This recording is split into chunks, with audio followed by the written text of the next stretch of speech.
અમે ઉછીના પૈસા કોઈને આપેલા છે, કોઈ મિત્રને આપેલા છે કાં તો કોઈને આપેલા છે તો પાછા નથી આપતા. તો આના માટેની એક ટેકનિક હું તમને કહું છું.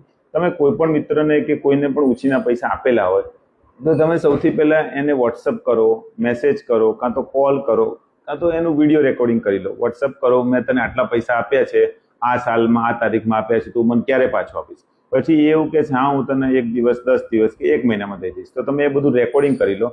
રેકોર્ડિંગ કરીને પછી એવિડન્સ એક્ટના 65B સર્ટી જોડો, જે તમારો વકીલ જ તમને આપશે. એક 65B સર્ટી જોડી અને તમે કોર્ટમાં કેસ કરી શકો છો.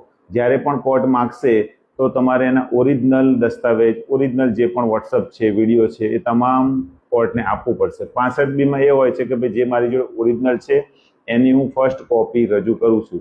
જ્યારે પણ એની સામે વિરોધ થાય તો તમારે એની મેઇન કોપી તમારે કોર્ટમાં આપવી પડશે. અને આવી રીતે તમે સામેવાળા ઉપર કોઈ પણ તમારી જોડે પ્રૂફ ના